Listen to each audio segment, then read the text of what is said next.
அடுத்த பாடல் பதைத்து ஒளிந்தேன் பரமா உன்னை நாடி. இது முதலடி. பதைப்புன்னா என்ன? பதைத்துனா பதைத்தல். நம்ம யாராவது ஒருத்தர் பதையப்பா இவ்வளோ பதப்பதப்பாக இருக்க அப்படின்வாங்க. ஏன்னா உடம்பு வந்து நிற்காது தரையில், கால் நிற்காது, அது வாட்டுக்கு எதையாவது ஒன்று உடம்பு பறந்துக்கிட்டு இருக்கும். இல்லைனா மனம் கண்டதெல்லாம் சிந்திச்சிட்டு ஓடிக்கிட்டே இருக்கும். இந்த இடத்துல இப்படி நடந்துடுமோ அப்படி நடந்துடுமோ பயத்தின் காரணமாக. இது உலக ரீதியாக இருக்கக்கூடிய பதைத்தல். அதுபோலவே இந்த இடத்துல பதைத்து ஒளிந்தேன் அப்படிங்கிறாரு. அப்போ என்ன எப்படிராப்பா சாமி உன்னை நான் வந்து அடைய போகிறேன் என்ற பதைப்பு. இந்த இடத்துல ஒரு பதட்டம். இந்த பிறவி இறப்பு பிறப்புக்குள்ளேயே கிடக்கிறேன் இந்த இடத்துல, இதுவே ஒரு துன்ப பிறப்பாக இருக்கின்றதே, இதை விட்டு போகணும்னா எப்படியாவது நான் உடைய அடைஞ்சே தீருவேன் என்ற ஒரு துடிதுடிப்பு மனிதர்களிடம் இந்த இடத்துல இருக்க வேண்டும். இந்த இடத்துல எப்படியாவது உன்னை சேர்ந்தே தீரணும்ப்பான்னு ஒரு படபடப்பு இந்த இடத்துல. இதுக்கு உதாரணம் சொல்லணும்னா, நம்ம எங்கேயாவது வெளியூர் பயணம் போகிறோம்னு வச்சுக்குவோம். ரயில் நிலையம் போகும்போதோ இல்லை விமான நிலையம் போகும்போதோ ஒரு 5 நிமிஷம் தாமதமாக போச்சுன்னா ஒரு படபடப்பு வரும். ரயிலை விட்டுருவோமோ, பஸ்ஸை விட்டுருவோமோ அப்படின்ற ஒரு படபடப்பு வரும். யாராவது நம்முடைய நெருங்கிய உறவு, அம்மாவோ அப்பாவோ குழந்தைகளோ யாராவது ஒருத்தர் வெளியூர்லேருந்து வராங்க, இத்தனை மணிக்கு வரேன்னு சொல்லிடுவாங்க. அவங்க வரலைன்னு வச்சுக்குவோம், உடனே ஒரு படபடப்பு வரும், பதைப்பு வரும். ஆஹா லேட் ஆகிடுச்சு, உடனே ஃபோன் பண்ணி எங்கேம்மா இருக்கீங்க, எவ்வளோ நேரம் ஆகும் இன்னும், உடனே கேட்டுருவோம். அந்த இடத்துல ஒரு படபடப்பு. ஆனால் இது போல இருக்கக்கூடிய பதைப்பு நாம் இறைவனை தேடுகின்ற விஷயத்தில் இருக்கா அப்படின்னு கேட்டால் நிச்சயமாக இல்லை, இல்லையா? ஆனால் இந்த பாடல் என்ன சொல்கிறாரு? பதைத்து ஒளிதன். யார் ஒருவருக்கு அப்படி ஒரு பதைப்பு இருக்கின்றதோ, இறைவா உன்னை எப்படா நான் பார்க்க போகிறேன் அப்படின்ற பதைப்பு. இந்த பதைப்பை எப்படி தெரிஞ்சுக்கணுன்னா, சில கோயில்களுக்கு யாத்திரையாக செல்வோம். முக்கியமாக இருக்குது கோயிலுக்கு, சரிங்களா? இப்போ இந்தியாவில் முக்கியமான கோயில்னால் நம்ம 5 பூதஸ்தலங்கள், திருவண்ணாமலை, காஞ்சிபுரம், மீனாட்சி அம்மன், இப்படி சேரு சில கோயில்கள் கூட முக்கியமான நிறைய கோயில்கள் இருக்குது. அந்த கோயிலுக்குள்ளே செல்லும்போது சாதாரணமாக செல்வானா, அந்த மூலஸ்தானத்துக்கு பக்கத்தில் போகும்போது ஒரு சின்ன படப்படப்பு, எப்படா சாமி பார்க்க போகிறோம். ஏன்னா கூட்டம் அடித்து பிடிச்சி ஓடுவாங்க. இந்த இடத்துல தள்ளிக்கிட்டு போய் எட்டி பார்ப்போம். இந்த இடத்துல அபிஷேகம் பண்ணும்போது இன்னும் நல்லா எட்டி பார்ப்போம். இந்த இடத்துல அந்த ஒரு படப்படப்பு இருக்கு இல்லையா, சாமியை பார்க்கணுன்ற பதைப்பதிப்பு. அது எவ்வளோ நேரம் இருக்குன்னா அதிகபட்சம் அந்த 30 வினாடி, 1 நிமிஷம் இருக்கும், அவ்வளோதான். அதுக்கப்புறம் இப்போ கூட்டமே இல்லைன்னு கூட வச்சுக்குவோமே, கோயில் காலியாக இருக்குது, கூட்டம் வேகமாக ஓடுவோம். அபிஷேகம் நடக்குதுராப்பாங்க அப்படின்னா ரொம்ப வேகமாக ஓடுவோம், காலியாக இருக்குது சீக்கிரம் போய் பார்த்துடலான்னு ஓடி போய் அங்கே நின்னே பார்க்கும்போது ஒரு சந்தோஷம் இருக்கும். ஆஹா சாமியை பார்த்துட்டோண்டாப்பான்னு. எவ்வளோ நேரம் இருக்கும் அந்த படப்படப்பு, அந்த சந்தோஷம்? சில நிமிடங்கள் தான். அதுக்கப்புறம் என்ன ஆகும்? சாமியை பார்த்துக்கிட்டே இருப்போம், யாரும் நம்மளை போகணும்னு சொல்ல மாட்டாங்க. ஆனால் என்ன ஆகும்? மனசு திருப்பி வெளியில் போக ஆரம்பிச்சிடும்.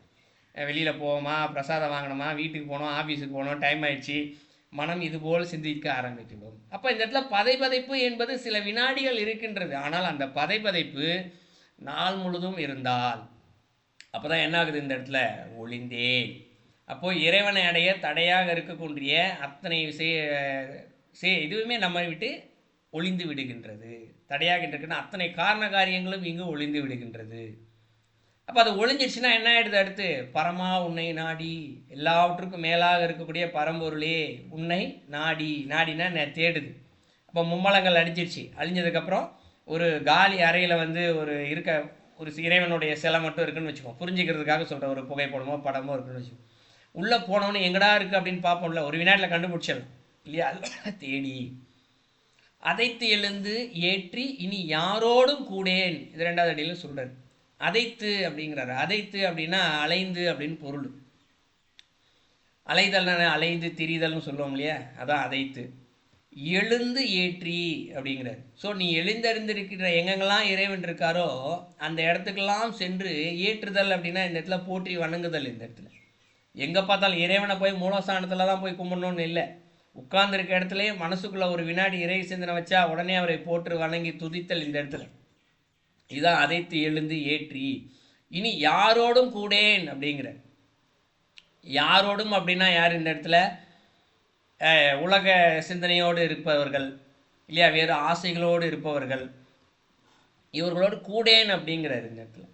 இப்போ உதாரணத்துக்கு பள்ளியில் வந்து மாணவர்கிட்ட சொல்லி அனுப்புவோம், நல்லா படிக்கிற பசங்கக்கிட்ட கூட சேர்ந்து படி இல்லையா, கெட்ட சாவகாசத்தை வச்சிக்காத. ஏன் சொல்கிறோம்? இந்த இடத்துல கெட்ட சாவகாசம் இருக்க பையன் கூட போய் சேர்ந்தால் இந்த பையனுக்கும் கெட்ட குணங்கள் வரும். யார் யாரோடு சேருகின்றார்களோ அவருடைய குணங்கள் தான் வரும். அதுபோல் இந்த இடத்துல இறைவனை பற்றிய சிந்தனை மட்டுமே இருக்கக்கூடியவர்களோடு சேர்ந்தால் இந்த இடத்துல அந்த சிந்தனை மட்டும்தான் வரும். இது உலக ரீதியாகவே பார்க்கலாம். யாராவது ஒருத்தர் கோயிலுக்கு போயிட்டே இருக்காருன்னா அவரோட போய் பேசணும்னா வா கோயிலுக்கு போகலாமான்னு தான் கேட்பார். இந்த இடத்துல உலக ரீதியாக சினிமா பப்பு எங்கேயாவது போகிறவர்கிட்ட கேட்டால் வாங்க போகலாமா அப்படின்னு தான் கேட்பார். அப்போ இந்த இடத்துல பாடல் என்ன சொல்கிறாரு, நீ யாரோடும் கூட என்ன பண்ணால் யாரெல்லாம் உன்னை நினச்சிக்கிட்டே இருக்காங்களோ அவங்க கூட நான் பேசுவேன், ஆனால் மீதி யாரோடையும் நான் சேர மாட்டேன், கூடேன் அப்படிங்கிறது சிந்தனையில் கூட நான் அவங்க கூட சேர மாட்டேன் அப்படிங்கிறாரு. இது 2வது அடியில். 3வது அடியில் சிதைத்து அடியேன் வினை சிந்தனை தீர அப்படிங்கிறாரு. சிதைத்து அப்படிங்கிறாரு. சிதைத்துன்னா என்ன, சிதைத்தல் அப்படின்னு பொருள் இந்த இடத்துல.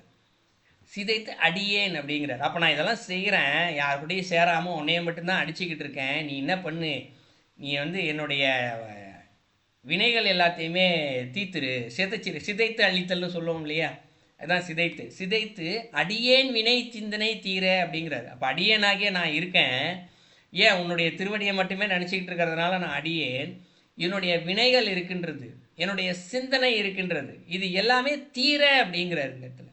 இப்போ சிந்தனையை ஏன் தீரணும்னு சொல்கிறார் இந்த இடத்துல அப்படின்னா, மனம் முழுமையான அமைதி பெற்று விட்டால் இறைவன் மட்டுமே இருப்பார் அந்த இடத்துல. அமைதியான இடத்தில் ஏகாந்தத்தை அனுபவிக்கலாம். நம்ம வேதாந்தம் சித்தாந்தம் அதற்கு விளக்கம் நிறைய முறை பார்த்துருக்கோம் இல்லையா. வேதாந்தம் என்றால் அறிவின் வழியாக அதை சென்று பார்த்தோம், அதனுடைய எல்லையில் இறைவன் தான் இருப்பார். சித்தாந்தம் அமைதியினுடைய எல்லையில் சென்று பார்த்தாலும் அங்கே இறைவன் தான் இருப்பார். அப்போ சிந்தனை எல்லாமே தீர்ந்து போச்சுன்னா ஒரு சித்தத்தினுடைய அந்தத்துக்கு போயிடுவார், அந்தத்தில் அமைதி மட்டும்தான் இருக்கும், அந்த இடத்துல இறைவனை நாம் தரிசிக்கலாம். அப்போ சிதைத்து அடியேன் வினை சிந்தனை தீரனா, அடியேனாகிய நான் உன்னுடைய திருவடியே நினச்சிக்கிட்டு இருக்கிறதுனால நான் அடியேன் ஆகிட்டேன், என்னுடைய வினைகள் சிந்தனைகள் எல்லாத்தையுமே நீ சிதைத்து தீர பண்ணிடு, நீயே கொஞ்சம் கொஞ்சமாக சிதைச்சிரு, இல்லாமல் பண்ணிடு நீ இந்த இடத்துல அப்படிங்கிறாரு 3வது அடியில்.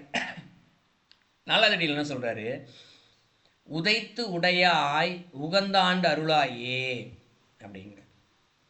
இந்த உதைத்து உடையாய் அப்படின்னு சொல்லப்படுறத நம்ம உவமையாக பார்த்துக்கலாம் இந்த இடத்துல. நேரடியாக பாடலில் விளக்கம் இல்லை, பட் உதாரணத்துக்கு சொல்லிக்கலாம்.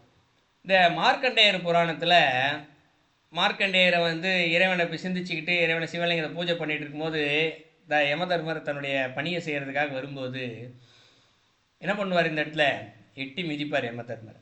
எட்டி மிதித்து என்ன பண்ணுவார், அவரை பிறவியில்லாத ஒரு நிலையை அமரத்துவத்தை கொடுப்பார். இந்த இறப்பில்லாத ஒரு நிலையே இறைவன் கொடுப்பார் இந்த இடத்துல. அப்போ இந்த இடத்துல இறைவனை அடைய தடையாக இருக்கின்ற எல்லாத்தையுமே நீ உதச்சி இல்லை நீயே, அதுபோலவே நீ என்ன பண்ணு, என்னுடைய இருக்கக்கூடிய மும்மலங்கள் ஆணவம் உன்னை அடைய தடையாக என்னென்னலாம் இருக்கோ இதெல்லாம் உதைத்து உடையாய் அப்படிங்கிறாரு. உடையாய்னா என்ன, இந்த இடத்துல உடையவன் அப்படின்னு பொருள், இந்த இடத்துல உடைமை அப்படின்னு பொருள், எல்லாத்தையுமே தனக்குள்ளே வச்சிருக்கவன் அப்படின்னு பொருள். நீ எல்லாத்தையுமே செதைச்சி உதச்சி தள்ளிட்டு என்னை உனக்கு உடையவனாக்கிக்கொள். நீ முன்னாடி நான் அடியவனாக இருந்தேன், இப்போ நீ என்னை உடையவனாக்கிக்கோ, உனக்கு சொந்தமாக ஆக்கிக்கோ என்னைய, நான் வேற நீ வேற கிடையாது, உனக்குள்ளே எடுத்து என்னைய வச்சுக்கோ, அதான் உதைத்து உடையாய். அடுத்து என்ன சொல்றாரு, உகந்து ஆண்டு அருளாயே அப்படிங்கிற. உகத்தல் அப்படின்னா விரும்புதல்னு பொருள். நீ என்ன பண்ணு, என்னை உனக்குள்ள வச்சுக்கோ, சும்மா வச்சுக்கத, என்னை விரும்பி வச்சுக்கோ, சும்மா சரி வந்துட்டியாவா உட்காரு அப்படின்னு சொல்ற மாதிரி கிடையாது. விருப்பத்தோடு என்னை, எப்படி சுந்தரரெல்லாம் இறைவன் விருப்பத்தோடு கூட்டு போனார் இல்லையா, அதுபோல விருப்பத்தோடு என்னை நீ ஏற்றுக்கொண்டு ஆண்டு அருளாயே அப்படிங்கிறார். ஆண்டுன்னா இந்த வருஷத்துக்கு உண்டான ஆண்டு கிடையாது இந்த இடத்துல. என்னை நீ ஆட்சி செய், என்னை அருள் செய், எனக்கு அருள் கொடுத்து என்னை நீ ஆட்சி செய் நீ அப்படின்னு சொல்லி பிடிக்கிறார். ஸோ 4 அடிக்கும் சேர்த்து பொருள் பார்த்தோம்னா, இந்த பக்குவம் தலைப்பில் இருப்பவர்கள் இந்த இடத்துல யார் பக்குவம் இருக்கின்றார்களோ அவர் என்ன எப்படி இருப்பாங்களா, இந்த இடத்துல அவருடைய மனம் ஒரு துடிப்பில் பதப்பதைப்பிலே இருக்குமா, எப்படா உன்னை பார்ப்பேன், எப்படா உன்னை அடையிறதுன்னு சொல்லி.